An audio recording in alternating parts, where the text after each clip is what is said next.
Hi everyone, thank you so much for being here today. Today we're going to be talking about the Fool card in the Major Arcana.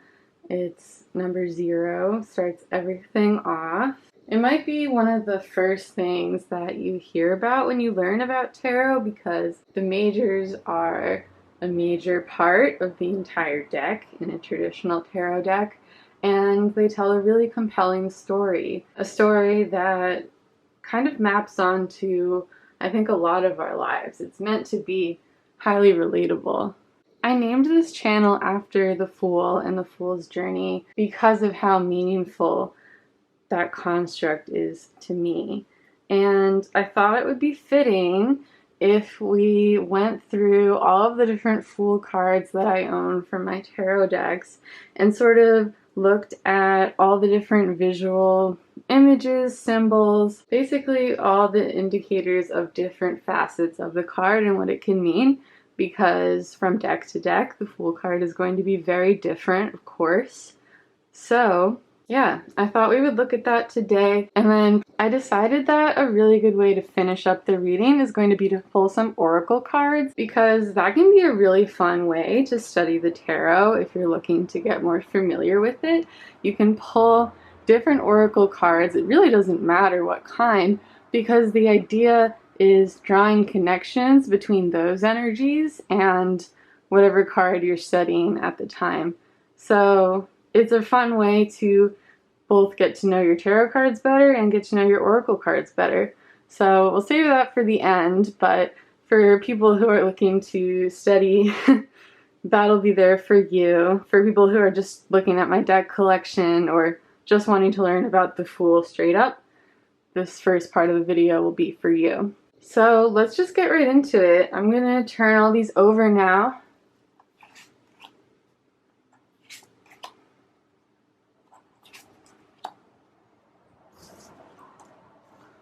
Lots of Fools. And of course, I'll talk about all of the different decks that these come from to put them in context. Because that also shapes the meaning of the card, right? I tried to put these together in a way that made sense, but they're in no particular order. So let's talk about it. I think it makes sense to start in the middle here because this Fool card is from the Rider-Waite deck, and that is sort of the deck that all other tarot decks are based on, or a lot of them stem from. This is just one of the most popular decks out there, and usually what people think of when they think of tarot. So this card inspired a lot of these other cards, so let's talk about those as well. Over here we have the Fool card from the Gentle Tarot, which is an absolutely amazing tarot deck. It's really popular right now and for great reason. It's all about how wonderful the earth is and all of its inhabitants are. So this is a little baby salmon. It's so cute. We have another baby right here in this Fool card. It's also in a very nature-based deck. You'll notice that a lot of my decks are nature-based. It's kind of where my priorities are. So this is an adorable baby chick perched on a branch, kind of like this cliff. I'm trying to not get too into analyzing these right away, but you can just see this is very baby. This is, like I said, from the Wild Unknown deck, which is another really, really popular deck. Here I have Ronaldo from Steven Universe, if you watch that show. If not, definitely a conspiracy theorist kind of character. So I definitely saw why whoever made this deck chose Ronaldo to be the Fool, because he is a little bit of a clown in that show, not gonna lie, but that's alright. Another amazing, very nature-based deck is this Fool card here from the Spacious Tarot. Spacious because it's also very much focused on large landscapes and just the natural world in general. And then we have my two botanical decks. So this is from a deck that's actually called the Botanical Tarot. It's botanical with 2 T's because that is reminiscent of the author's last name. So cherry trees, we'll get into what they represent in a minute. But this here also is a dandelion, and it has that symbol here instead of a 0. This deck is a little bit different in how it communicates. It's a little bit minimalist. Okay, yes, I had to look this up for a second, but this deck is called the Botanica deck because it's also completely nature-based, talking about flowers. I mean, both of these decks are all plants. So those are the cards and the decks that they're from. Now that we got that out of the way, we can start talking about their symbolism. So I think first and foremost, something to know about the Fool is that here it's implied that they're starting out on their journey, right? They're like carefree, have no idea what they're doing, aren't even looking where they're going. Very much optimistic and not jaded about the world at all so far. So the cliff that they're on here is featured here in this Fool card, and I honestly, like, as soon as I saw this Fool card, I wanted this deck right away. Like, obviously it's so beautiful, the colors are amazing, but also I just thought it was such an interesting change in perspective to basically have this card be captured from the actual perspective of the Fool in this case. Like, they would be looking out at this here. So yeah, I just thought it was really compelling. It also reminded me of how one of my favorite video games, Legend of Zelda Breath of the Wild, starts out. Probably a lot of games and stories, you know, the hero at some point in the beginning of their journey sort of steps out and looks at a cliff and looks at the world and all the places they might go. So I just thought that was a really cool interpretation of the Fool, because I'm not particularly drawn to like people heavy decks. Obviously there's some exceptions, but if you can tell from sort of my other decks, I definitely have a strong preference for nature-based decks. So yeah, this is called the Spacious Tarot for a reason. All the cards are very spacious. You can look into the deck if you want to see more of what I mean. We're just going to focus exclusively on Fool cards right now. Staying on the theme of the cliff, we also have this branch here that the bird is perched on that I alluded to before, so that might as well be the very same thing for this cute little baby. It's perched, it's thinking, is it time for its first flight? It's getting ready, so it's pretty much on the precipice, just like this Fool here. I don't know if it was left white to be reminiscent of this little dog character. A lot of Fool cards will have this little dog. I think a lot of characters tend to have a familiar come with them on their journey.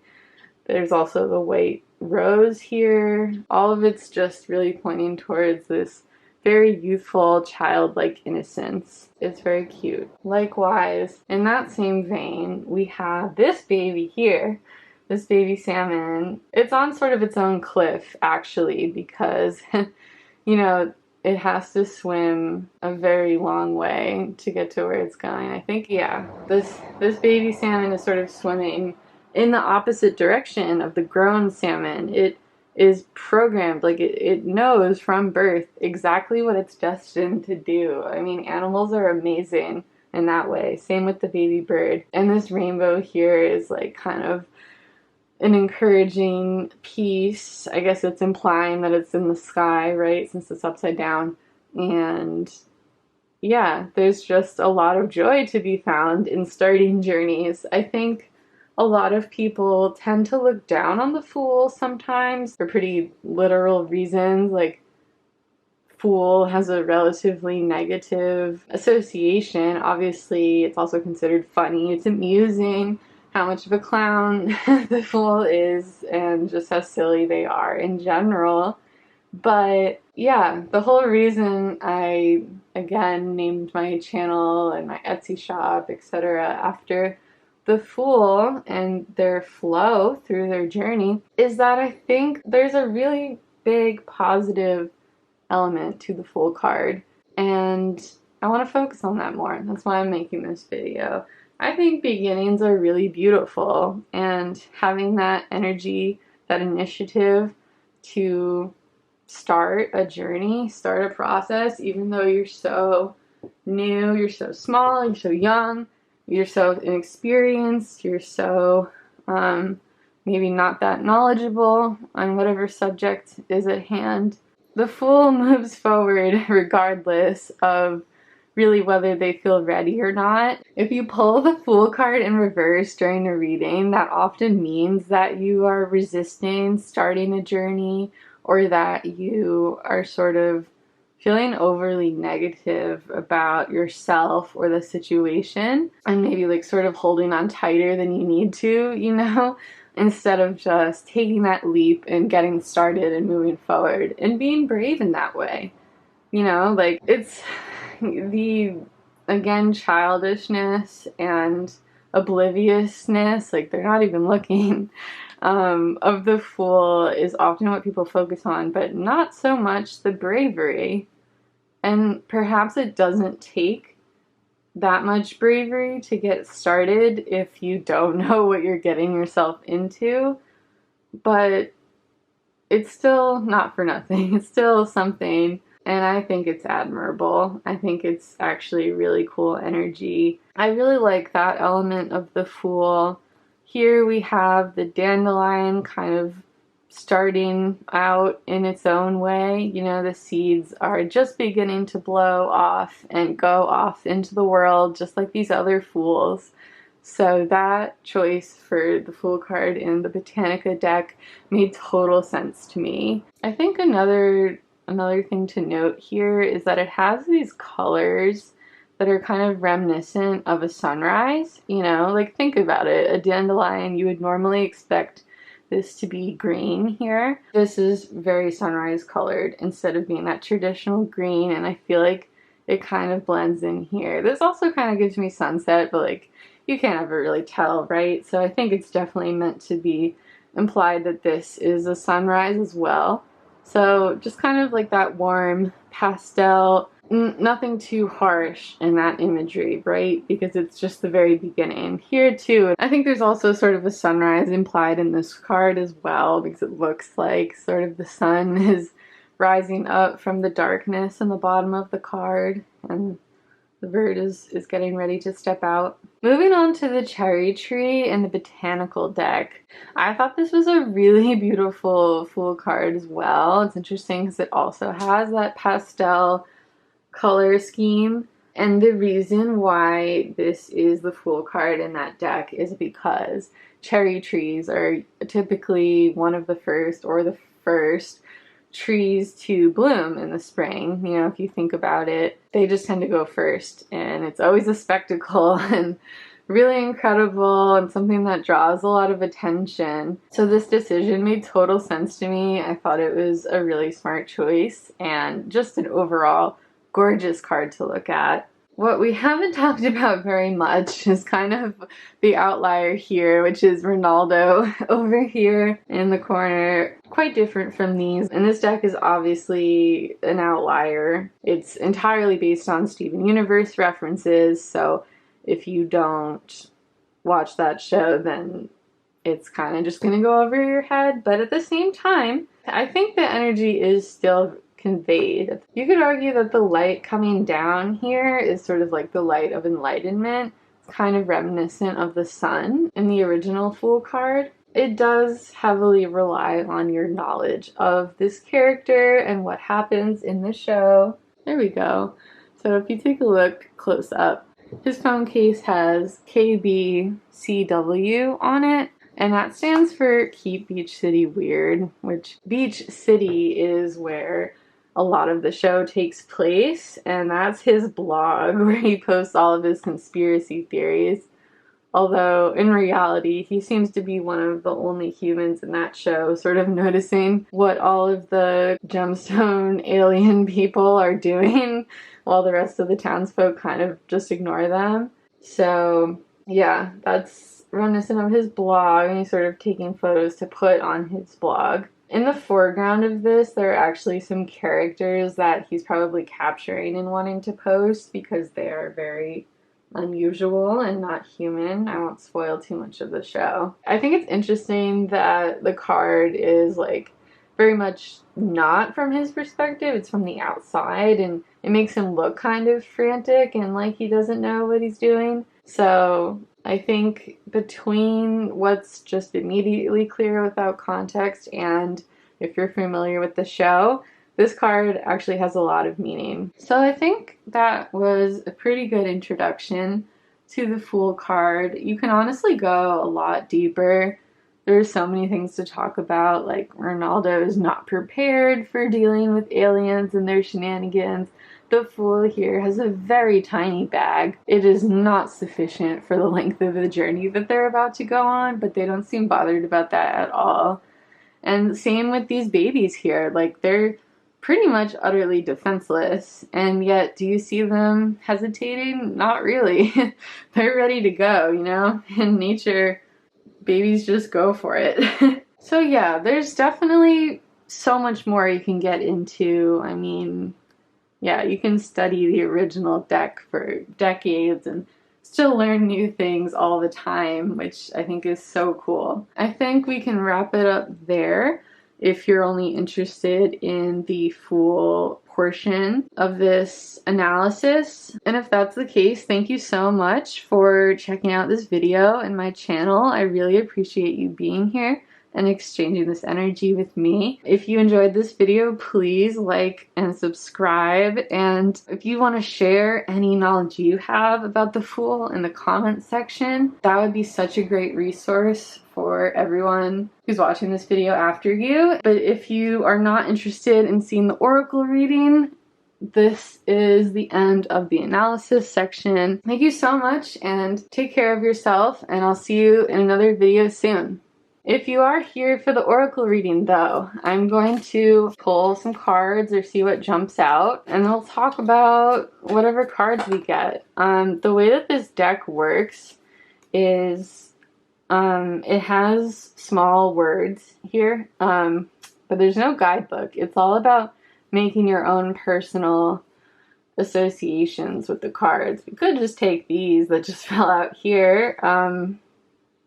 Yeah, honestly, they seem pretty relevant, although a lot of it is what we already talked about. So here we have slow. There we go. Got it to focus. Running out of daylight, so I'm sorry if it's dark. Here we have the slow card. I find it very creepy personally. It gives me like fungus in a forest, like old growth, or even like a creepy cave or something, but sort of just like really thick, slow growing plant life. Yeah, that's what it gives me. And I mean, you could definitely relate that to the Fool 100%, because some people might say that the Fool needs to slow down. The Fool would probably not agree, but definitely some of the other cards in the major arcana and otherwise in the deck. So I thought that was a pretty fitting card. Also have Friend, which I thought was cute. Let me show this one. Here's Friend. It's really pretty. Definitely just like a lot of really intense positive energy. Maybe the circles are kind of like connection with another person or a community of people. It's a cool card.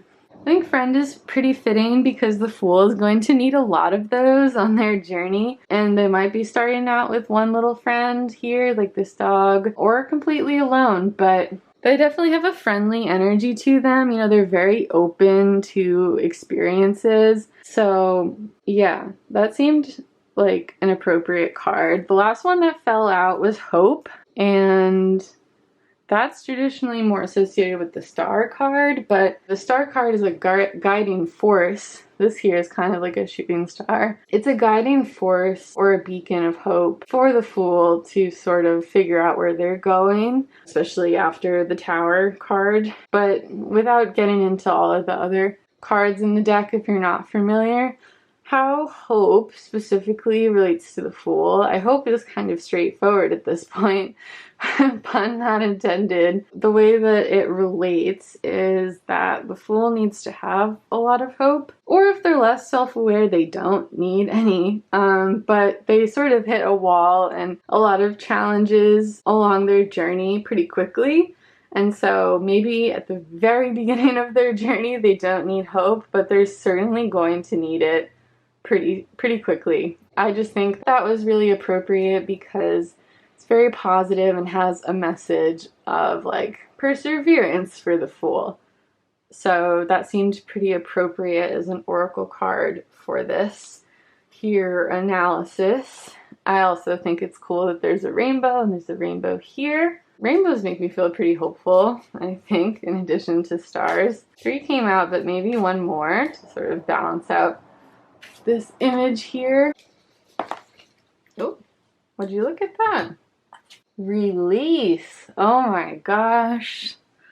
How fitting is that? There we go. Okay. Release. Isn't that an interesting piece of art? To me, it looks like the red thing is sort of pain or heavy energy in this, and there's kind of like a portal here. It's really fascinating. I haven't had this deck for that long, so again, it's really intended for you to make your own personal associations, but yeah, this is definitely one of the more thought-provoking cards in this deck. Really cool. So that's a great last card to come out. I think it totally makes sense for the Fool. Alright, we're back. Apologies for the lighting change, but it got completely dark outside, so here we are back again. Something really important to consider about the Fool is that, you know, it's not a one time in our lives kind of thing. We're frequently starting new cycles, like all the time might be too frequent, but it's a common thing. It's not to be feared or anything like that. I think release is really fitting for the Fool because if it's not your first rodeo, there might be a lot of things you need to release from your last journey before you can start a new one. And even if not, there are things you need to release. Your fear, your inhibitions. So release just seems like such a beautiful energy to have here. I hope all of this makes sense. I just find this to be a really fun way to study the cards and make new connections. And sort of how, again, it can all map onto your own life and the lives of other people who are close to you or anyone you might want to be reading for, whatever the context is. It's meant to be very applicable. So I hope this was a fun analysis of the Fool card, and if you learned anything in this video, please feel free to put that in the comments so that we can engage with other people and just everyone can share their thoughts, things I missed, things you're wondering about. If you liked this in general or not, please feel free to comment there. And if you enjoyed this video, I of course will invite you to like and subscribe if you're interested. It means the world to me. And thank you so much for being here. Take care of yourselves, and I hope to see you in another video soon. Bye!